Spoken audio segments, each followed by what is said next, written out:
মানে হিমন্ত বিশ্ব শৰ্মা চৰকাৰে অকল গৰু বিক্ৰীয়ে বন্ধ কৰা নাই, গো মাংসই কেৱল বন্ধ কৰা নাই, লগতে আমাৰ শিৱসাগৰত যে লোকেল গাহৰি বিক্ৰীও বন্ধ কৰিছে। এইটো এটা অত্যন্ত দুৰ্ভাগ্যজনক কথা। এওঁলোকক আচলতে সিন্ডিকেট লাগে। লোকেল গাহৰি বিক্ৰী কৰিলে তেওঁলোকে কমিশ্যন নাপায়। লোকেল গাহৰি বিক্ৰী কৰিলে কমিশ্যন নাপায় কাৰণে কিবা অজুহাত উলিয়াই সদায় তেওঁলোকে লোকেল বস্তুবিলাকৰ বিক্ৰীৰ ক্ষেত্ৰত বাধা প্ৰদান কৰে। পাঞ্জাবৰ পৰা যেতিয়া গাহৰি আহে বা হাৰিয়ানাৰ পৰা যেতিয়া গাহৰি আহে ট্ৰাকত, তেতিয়াহ'লে তাৰ কমিশ্যনৰ ভাগ পায়। অসম চৰকাৰৰ মন্ত্ৰীবিলাকে কমিশ্যন পায়।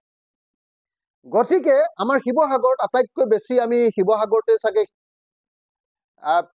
জনগোষ্ঠীয় মানুহ বসবাস কৰাৰ কাৰণে আটাইতকৈ বেছিকৈ গাহৰি বিক্ৰী হয়। এতিয়া শিৱসাগৰ নিচিনা ঠাইখনত এতিয়া ইয়াৰ লোকেল গাহৰি বিক্ৰী কৰাটো বন্ধ কৰি দিয়াটো হিমন্ত বিশ্ব শৰ্মা চৰকাৰৰ এটা চক্ৰান্ত। এটা এটা ভয়াৱহ চক্ৰান্ত, লোকেল গাহৰি বিক্ৰী কৰিবলৈ বন্ধ কৰাটো। তো এতিয়া তেওঁলোকে কেতিয়াবা কোনোবা মানুহক, মুছলমান মানুহক বা খ্ৰীষ্টিয়ান মানুহক বা অন্য কোনোবা জনজাতি মানুহক গৰু খোৱা বন্ধ কৰিব খোজে, গো মাংস। কেতিয়াবা আহোম মানুহৰ গাহৰি খোৱাৰ ওপৰত তেওঁলোকে বাধা আৰোপ কৰে। আমাৰ শিৱসাগৰত এতিয়া কৰি আছে, লোকেল গাহৰি বন্ধ কৰি দিছে। কাইলৈ কোনোবা দিন আকৌ আমি কি কয় আপোনাৰ এৰী পলু খাওঁ, এৰী পলু খোৱাও বন্ধ কৰিব এওঁলোকে কাইলৈ। আমি আমলৰি পৰুৱা খাওঁ, আমৰলি পৰুৱা খোৱাও এওঁলোকে বন্ধ কৰিব। আজি অসমৰ জনজাতি ৰাইজ আৰু আহোমসকল আৰু বেলেগ বেলেগ জাতিবিলাকে সাজ খায়, ৰাইজ ভটকা, ৰাইজ বিয়েৰ, ভটকা খায়, সাজ খায়, সাজটোও তেওঁলোকে বন্ধ কৰিব। মুঠতে হিমন্ত বিশ্ব শৰ্মা এই চৰকাৰখনে কি কৰিব খুজিছে যে অসমৰ জনজাতি মানুহ, অসমৰ খিলঞ্জীয়া ভূমিপুত্ৰ মানুহবিলাক, অসমৰ খিলঞ্জীয়া জনগোষ্ঠী নৃগোষ্ঠীবিলাকৰ খাদ্যভাস আৰু নৃগোষ্ঠীবিলাকৰ আচাৰ আচৰণ আৰু ৱে অফ লাইফ, সংস্কৃতিৰ ওপৰত তেওঁলোকে আক্ৰমণ কৰিছে। এইটোৱে হ'ল কথা। কেতিয়াবা মুছলমানক আক্ৰমণ কৰা দেখুৱাই লৈ তেওঁলোকে জনজাতি কোনোবা খ্ৰীষ্টিয়ান মানুহে খোৱা গো মাংসও বন্ধ কৰি দিছে। কেতিয়াবা তেওঁলোকে লোকেল গাহৰি বিক্ৰী কৰিব নোৱাৰিবা বুলি শিৱসাগৰত গাহৰি মাংস বিক্ৰী নিষিদ্ধ কৰিছে, যাতে তেওঁলোকে বাহিৰৰ পাঞ্জাবৰ পৰা অহা গাহৰিবিলাকত যাতে তেওঁলোকে সিন্ডিকেট লগাই যাতে কমিশ্যন খাব পাৰে। লোকেল গাহৰি বিক্ৰী কৰিলে যে কমিশ্যন নাপাব। গৰু মাংস বন্ধ কৰিছে, কিন্তু গৰু বিক্ৰী মনে মনে বন্ধ কৰা নাই। খেতিয়কবিলাকৰ, আমাৰ গোটেই শিৱসাগৰ জিলাত খেতিয়কবিলাকৰ হাহাকাৰ অৱস্থা। এতিয়া ৰাজমাই বজাৰত গৰু বিক্ৰী নহয়, কোনেও গৰুক নিকিনে। অথচ সকলোৱে জানো যে আমাৰ মিচিং মানুহ, আমাৰ কৈবৰ্ত মানুহ, আমাৰ আহোম মানুহ, আমাৰ কোচ কলিতা মানুহ, এই গোটেই মানুহবিলাকে আমাৰ এই গোটেই, আপোনালোকে যদি চাই শদিয়াৰ পৰা, শদিয়াৰ, তাৰপাছত আপুনি চাব তিনিচুকীয়া জিলাৰ দধিয়ালাইকা, তাৰপিছত আপোনালোকে যদি চাই আমাৰ শিৱসাগৰ জিলাৰ গোটেই নদীপৰীয়া অঞ্চলটো, একেবাৰে নদীপৰীয়া মানে দিখৌমুখ, দিচাংমুখ, যিমান আপুনি কয় গোটেই অঞ্চলটো, তাৰপিছত মাজুলীখন, তাৰপিছত গোটেই ধেমাজি জিলাখন, জোনাইখন, তাৰপাছত আপুনি লখিমপুৰ জিলাখন, এই অঞ্চলৰ খিলঞ্জীয়া মানুহবিলাকে গো পালন কৰাটোৱে হ'ল আটাইতকৈ ডাঙৰ খেতিৰ পিছত আটাইতকৈ ডাঙৰ ব্যৱসায়। গো পালন কৰাটো, পশুপালন কৰাটো, সেই পশুপালনৰ ওপৰত হিমন্ত বিশ্ব শৰ্মা চৰকাৰে আক্ৰমণ নমাইছে। তো মুছলমানক আক্ৰমণ কৰিবলৈ গৈ, মুছলমানৰ খাদ্যভাসৰ ওপৰত আক্ৰমণ কৰিবলৈ গৈ গোটেই আমাৰ খিলঞ্জীয়া মানুহবিলাকৰ গোটেই জীৱন যাত্ৰাৰ ওপৰত, ইনকামৰ ওপৰত আক্ৰমণ কৰিছে। সেইকাৰণে মই অতি সোনকালে দাবী জনাইছো, ৰণোজ পেগু ডাঙৰীয়াক ক'ব খুজিছো যে ৰণোজ পেগু ডাঙৰীয়া, আপুনি কেবিনেট মন্ত্ৰী, আপুনি কিয় মিচিং মানুহৰ এই যে গো পালনৰ ওপৰত হিমন্ত বিশ্ব শৰ্মাই এই যে নিষেধাজ্ঞা আৰোপ কৰিছে তাৰ ওপৰত আপুনি কিয় এষাৰ মাত মাতিব নোৱাৰে? ভুৱন পেগু এতিয়া ক'ত গ'ল? মিচিঙৰ প্ৰতিনিধি ক'ত গ'ল? কিয় মাত নামাতে? আজি মাজুলীৰ বিধায়কজন মিচিং মানুহ, তেওঁ কিয় মাত নামাতে একবাৰৰ কাৰণে? আজি ঢকুৱাখানৰ বিধায়কজন মিচিং মানুহ, মিচিং মানুহৰ গোটেই গৰু বিক্ৰীৰ ওপৰত পুৰা নিষেধাজ্ঞা কৰি দিলে। এতিয়া গৰু বিক্ৰী নহয়, মানুহৰ জীৱন বৰবাদ হৈ গৈছে, ল'ৰা ছোৱালী বিয়া পাতিব নোৱাৰা পৰিস্থিতি হৈছে, তুলনি বিয়া পাতিব নোৱাৰা পৰিস্থিতি হৈছে। পৰীক্ষাৰ কাৰণে পইচা কেইটামান উলিয়াই গৰু এটা বিক্ৰী কৰি সেইটো কৰিব নোৱাৰা হৈছে। এনেকৈ অসমৰ খিলঞ্জীয়া মানুহৰ পেটত গুৰ মাৰিছে হিমন্ত বিশ্ব শৰ্মা চৰকাৰে। মুছলমানক আক্ৰমণ কৰিবলৈ গৈ গোটেই অসমৰ খিলঞ্জীয়া আৰু জনজাতি মানুহবিলাকৰ পেটত গুৰ মাৰিছে। আমাৰ পশুপালন গোটেই বৃত্তিটোৰ ওপৰত গুৰ মাৰি আমাৰ জীৱন জীৱিকা নষ্ট কৰি পেলাইছে হিমন্ত বিশ্ব শৰ্মা। সেইকাৰণে এই মুহূৰ্তত মই প্ৰথম কথা যে শিৱসাগৰ জিলাত লোকেল গাহৰি বিক্ৰী কৰাৰ যিটো নিষেধাজ্ঞা আৰোপ কৰিছে এইটো উঠাই ল'বলৈ দাবী জনাইছো। শিৱসাগৰৰ মাজেদি আপোনাৰ হালুৱাটিঙৰ মাজেদি আমাৰ নাগালেণ্ডলৈ যি অবৈধভাৱে ২ নম্বৰী কৰি যি গাহৰিৰ চালান দি আছে কমিশ্যন লৈ সিন্ডিকেট কৰি, এইটো বন্ধ কৰিবলৈ দাবী জনাইছো। আমাৰ লোকেল গাহৰি বিক্ৰী কৰাৰ ব্যৱস্থা কৰিব লাগে, লোকেল গাহৰি পালকবিলাকক সহায় কৰাৰ ব্যৱস্থা কৰিব লাগে, এইটো আমি দাবী জনাইছো। আৰু লগতে আমাৰ ট্ৰাইবেল মানুহবিলাকৰ আৰু আমাৰ খিলঞ্জীয়া মানুহবিলাকৰ যিটো জীৱন আৰু জীৱিকা পশুপালন গৰু পালন এইটোৰ ওপৰত আক্ৰমণ নকৰিবৰ কাৰণে আৰু গৰু বিক্ৰী মুকলি কৰি দিবৰ কাৰণে আমি বিজেপি চৰকাৰৰ ওচৰত হিমন্ত বিশ্ব শৰ্মাৰ ওচৰত দাবী উত্থাপন কৰিছো। নতুন কাৰ্যালয়টো তাৰ আধাৰশিলা যাতে স্থাপন কৰিব পাৰোঁ। শিৱসাগৰ জিলাত আমাক শিৱসাগৰত এটা কনভেনশ্যন চেণ্টাৰ থাকে, তাৰ কাৰণে আমি যাতে সেইটো কৰিব পাৰোঁ। আৰু অসমৰ মুখ্যমন্ত্ৰী ডাঙৰীয়াক মই কৰা এটা অত্যন্ত গুৰুত্বপূৰ্ণ অনুৰোধ বহুদিন ধৰি কৰি আছো আৰু মুখ্যমন্ত্ৰী ডাঙৰীয়াই সেইটো সন্মতি প্ৰকাশ কৰিছিলে যে আমাৰ শিৱসাগৰ সমবায় বিশ্ববিদ্যালয়ৰ যিখিনি ঠাই তাত এটা এডুকেশ্যন হাব হ'ব লাগে, তাত এখন ল কলেজ হ'ব লাগে, তাত এখন আপোনাৰ ইঞ্জিনিয়াৰিং কলেজ আমাক শিৱসাগৰত লাগে আৰু তাত এখন নাৰ্ছিং কলেজ আমাক লাগে। অসমৰ মুখ্যমন্ত্ৰী ডাঙৰীয়াই মোক কৈছিলে যে ইঞ্জিনিয়াৰিং কলেজ তোমাক দিয়া হ'ব। আমি আশা কৰিম যে কেবিনেট বৈঠকৰ সময়ত আমাৰ শিৱসাগৰ জিলাত যাতে আমাৰ শিৱসাগৰৰ কাৰণে এখন ইঞ্জিনিয়াৰিং কলেজ, এখন ল কলেজ আৰু এখন নাৰ্ছিং কলেজ যাতে আমি লাভ কৰিব পাৰোঁ। আমাৰ দিশৰ ওপৰত যিখন পুৰণি আমাৰ ব্ৰিটিছ যুগৰ যিখন ষ্টীলৰ ব্ৰিজ আছে, ঐতিহাসিক ষ্টীলৰ ব্ৰিজ, সেইখন এতিয়ালৈকে সংৰক্ষণ কৰিব পৰা নাই। বাৰম্বাৰ কৈ আছো, মুখ্যমন্ত্ৰীয়ে কেইবাবাৰো মোক প্ৰতিশ্ৰুতি দিলে, এতিয়ালৈকে হোৱা নাই। গতিকে সেই কামটো যাতে আমি কেবিনেট বৈঠকত কৰাব পাৰোঁ তাৰ কাৰণে আমাক কেবিনেট বৈঠক লাগে। আৰু আটাইতকৈ ডাঙৰ কামটো যে শিৱসাগৰ নগৰৰ ৰাস্তা পদূলি তেনি ঠেক আৰু ড্ৰেইনেজ চিষ্টেমটো খুব বেয়া। আমি অসমৰ মুখ্যমন্ত্ৰীক মই বহুতবাৰ কৈছো আৰু মুখ্যমন্ত্ৰীয়ে নিজেও মোৰ সন্মুখত স্বীকাৰ কৰিছে যে শিৱসাগৰৰ ৰাস্তা পদূলিবিলাক সৰু, শিৱসাগৰ একদম ঠেকঠোক। অন্য বহু নগৰৰ কাম কাজ আমি বিধায়ক হৈ থকাৰ আগতেই যিটো আপোনাৰ কি আছিলে স্কিম আছিলে, সেই স্কিমৰ জৰিয়তে আপোনাৰ চিটি ইনফ্ৰাষ্ট্ৰাকচাৰ ডেভেলপমেণ্ট যিটো স্কিম আছিলে, CIDF বুলি কয়, চিটি ইনফ্ৰাষ্ট্ৰাকচাৰ ডেভেলপমেণ্ট স্কিমৰ অধীনত কি কৰিছিলে, টাউনবিলাকৰ ৰাস্তা পদূলিবিলাক বহল কৰিছিল। আমাৰ শিৱসাগৰৰ গোটেই ৰাস্তা পদূলিবিলাক বহল কৰিব লাগে আৰু ড্ৰেইনবিলাক ধুনীয়াকৈ বনাব লাগে। শিৱসাগৰক নতুন আধুনিক নগৰ ৰূপে আমি গঢ়ি তুলিব লাগে। তাৰ কাৰণে মই অসমৰ মুখ্যমন্ত্ৰীক কেইবাবাৰো অনুৰোধ কৰিছো। অসমৰ মুখ্যমন্ত্ৰীয়ে সেই ৰাস্তা পদূলিবিলাক বহল কৰাৰ ক্ষেত্ৰত সন্মতি প্ৰকাশ কৰিছে, কিন্তু এতিয়ালৈকে কোনো ধৰণৰ আঁচনি গৃহীত হোৱা নাই। সেইকাৰণে আমাক কেবিনেট বৈঠক লাগে যাতে আমি শিৱসাগৰৰ ৰাস্তা পদূলিবিলাক বহল কৰাৰ এখন আঁচনিত অনুমোদন কৰিব পাৰোঁ। মই সেইকাৰণে আৰু এটা কাম, এতিয়া আমাৰ গোটেই শিৱসাগৰ বিধানসভা নতুন বিধানসভা সমষ্টিটোত এটা মাত্ৰ ব্লক দিব খুজিছে আৰু খেলুৱা ব্লকটো নাইকিয়া কৰি দিব খুজিছে। আমি হাঁহচৰাত এটা নতুন ব্লক বিচাৰিছো, ডেভেলপমেণ্ট ব্লক, উন্নয়ন খণ্ড আমি বিচাৰিছো। সেইটো যাতে আধাৰশিলা স্থাপন মুখ্যমন্ত্ৰী ডাঙৰীয়াই কৰি যাব পাৰে, এইকেইটা কামৰ কাৰণে আমি কেবিনেট বৈঠক বিচাৰিছো। মই দেখিলো লুৰিণজ্যোতি গগৈ ডাঙৰীয়াই ৰাইজৰ দল সম্পৰ্কে কোৱা কথাখিনি দেখিলো, সেইটো তেখেতৰ দৃষ্টিভংগী আৰু সেইটো তেখেতৰ ভুল দৃষ্টিভংগী। সেইটোৰ বিষয়ে মোৰ ক'বলগীয়া একো নাই।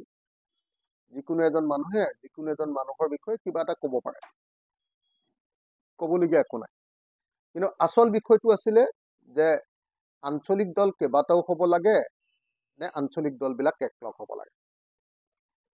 আমি ৰাইজৰ দলে আঞ্চলিক দলবিলাক একলগ হোৱাটো বিচাৰিছিল। আৰু তাৰ কাৰণে ৰাইজৰ দল আৰু অসম জাতীয় পৰিষদে এই সম্পৰ্কে আলোচনা কৰিছিলে। ইয়াৰ কাৰণে এখন কমিটি 4জনীয়া অসম জাতীয় পৰিষদৰ সদস্য আৰু ৰাইজৰ দলৰ 4জন সদস্য 8জনীয়া সদস্যৰ কমিটিবিলাকে 4-5 বাৰমান বৈঠকত মিলিত হৈছিল। আৰু সেই সমিতিয়ে অনুমোদন দিছিলে যে এই দুইটা দল ঐক্যবদ্ধ হ'ব লাগে, একলগ হৈ একত্ৰীকৰণ হ'ব লাগে।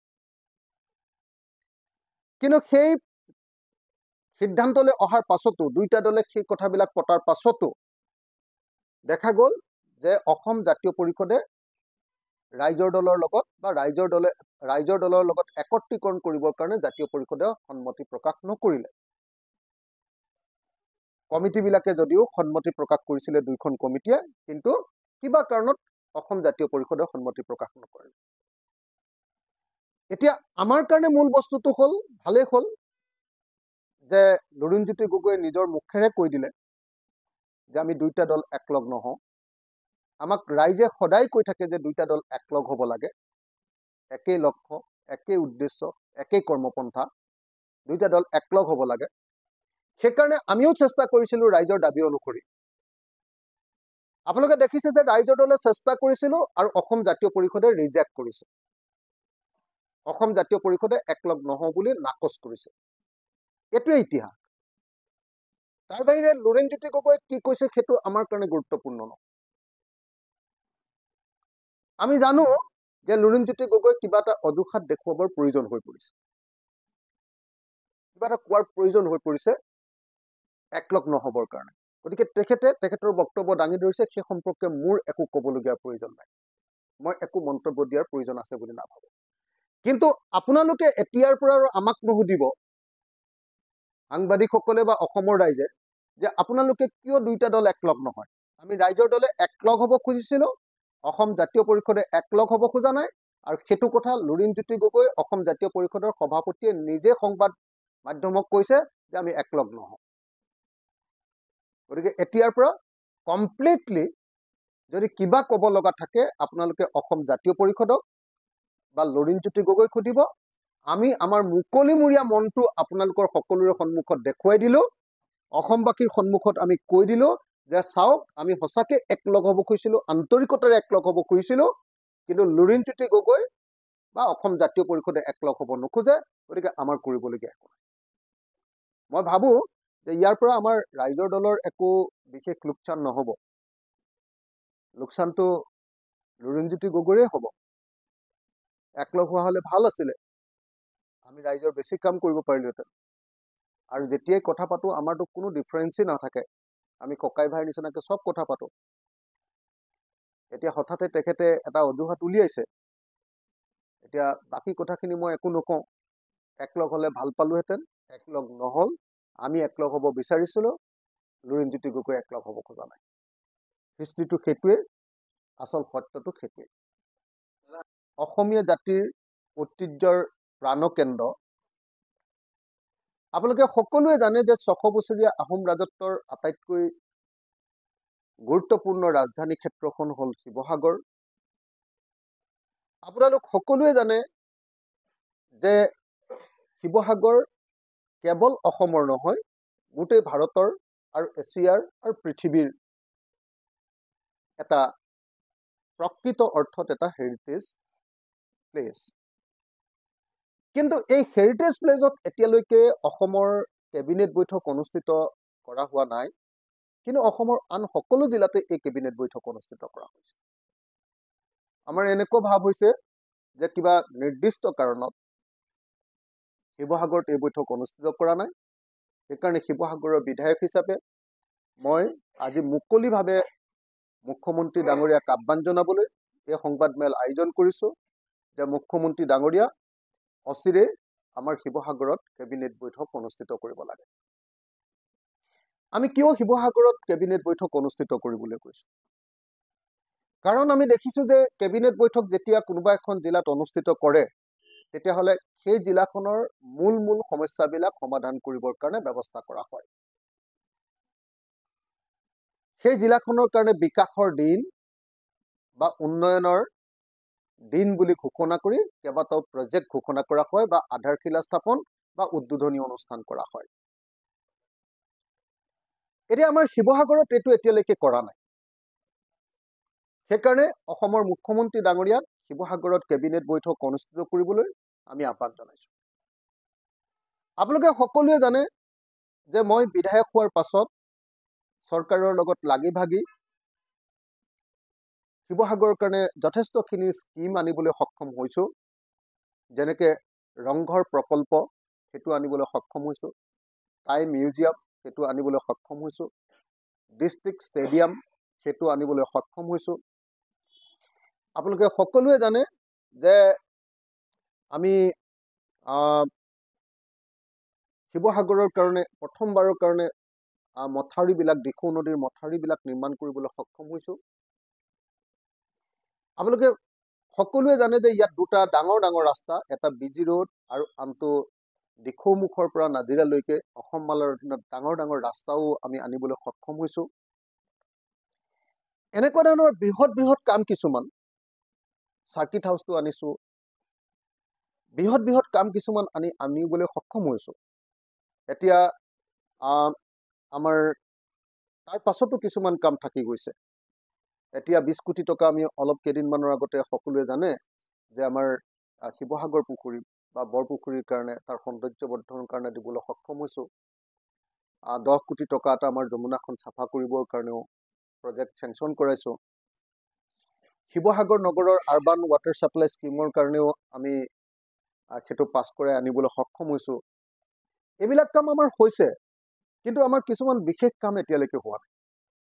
যেনেকৈ ধৰক ৰংঘৰ প্ৰকল্প আধাৰশিলা হ'ল, কাম আৰম্ভ হৈছে বাৰু, কিন্তু তলাতল ঘৰ প্ৰকল্প কৰিবৰ কাৰণে মুখ্যমন্ত্ৰীক বাৰম্বাৰ অনুৰোধ কৰিছিলোঁ। ৰংঘৰ প্ৰকল্প কৰাৰ সময়তো অনুৰোধ কৰিছিলোঁ আৰু মুখ্যমন্ত্ৰীও শিৱসাগৰত আহি তলাতল ঘৰ প্ৰকল্প লোৱা হ'ব বুলি ঘোষণা কৰিছিল। আমি কেবিনেট বৈঠকৰ সময়ত যাতে তলাতল ঘৰ প্ৰকল্পটো আধাৰশিলা স্থাপন কৰাব পাৰোঁ, তাৰ কাৰণে আমাক কেবিনেট বৈঠক লাগে। আমাৰ শিৱসাগৰৰ দিখৌ নদীৰ ওপৰত 2খন দলং লাগে। আমি যাতে কেবিনেট বৈঠকৰ সময়ত এই 2খন দলং পাব পাৰোঁ। আমাৰ শিৱসাগৰৰ গোটেই জিলাখনৰ কথাই কৈছো, ডিমৌ সমষ্টি, শিৱসাগৰ সমষ্টি, আগৰ পূৰ্বৰ আমগুৰি সমষ্টি, এই তিনিওটা অংশত ব্ৰহ্মপুত্ৰই যি অংশ চুইছে, এই অংশ সাংঘাতিক ধৰণে এতিয়া খহনীয়া হৈ আছে।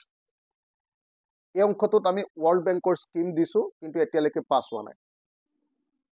আমি আশা কৰিম, সেইটো আগবাঢ়ি গৈ আছে, আমি আশা কৰিম যে কেবিনেট বৈঠকৰ সময়ত আমাৰ শিৱসাগৰ গোটেই জিলাখনক ব্ৰহ্মপুত্ৰৰ পৰা ৰক্ষা কৰিবৰ কাৰণে আমি তাত বোল্ডাৰ স্পাৰ বা জিঅ' বেগৰ যিটো আঁচনি আমাৰ, সেই আঁচনিটো আমি যাতে তাত আধাৰশিলা স্থাপন কৰিব পাৰোঁ।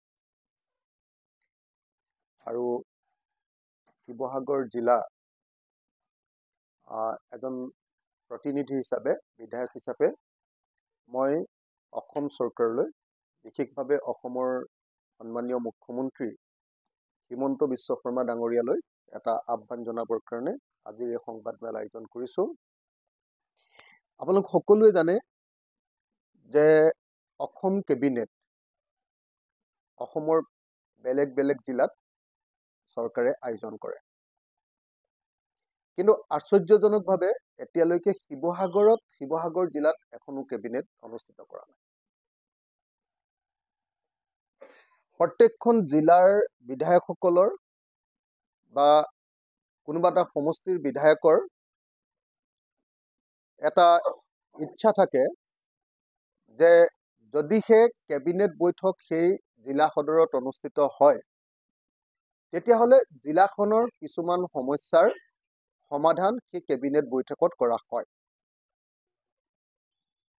আমি দেখিছো যে আমাৰ কাষৰ ডিব্ৰুগড় জিলাত কেবিনেট হৈ গৈছে, আমি দেখিছো যে আমাৰ কাষৰ যোৰহাট জিলাত কেবিনেট হৈ গৈছে, আমি দেখিছো লখিমপুৰ জিলাত হৈছে, ধেমাজিত হৈছে, প্ৰত্যেকখন জিলাতে, তেজপুৰত হৈছে, শোণিতপুৰ জিলাত, আমাৰ প্ৰত্যেকখন জিলাতে কেবিনেট বৈঠক অনুষ্ঠিত হোৱা দেখিছো, কিন্তু এতিয়ালৈকে শিৱসাগৰত কেবিনেট বৈঠক অনুষ্ঠিত কৰা নাই। এইটো আশ্চৰ্যজনক ঘটনা যে অসমীয়া জাতিৰ ঐতিহ্য ক্ষেত্ৰ, অসমীয়া জাতিৰ গৌৰৱৰ স্থলী, আহোম ৰাজত্বৰ ৰাজধানী শিৱসাগৰত এতিয়ালৈকে অসম চৰকাৰৰ কেবিনেট বৈঠক অনুষ্ঠিত কৰা হোৱা নাই। আজিৰ এই সংবাদমেলৰ জৰিয়তে অসমৰ মুখ্যমন্ত্ৰী ডাঙৰীয়াক শিৱসাগৰত সোনকালে কেবিনেট বৈঠক অনুষ্ঠিত কৰিবৰ কাৰণে আহ্বান জনাই মই আজি এই সংবাদমেল আয়োজন কৰিছোঁ। আপোনালোকে সকলোৱে জানে যে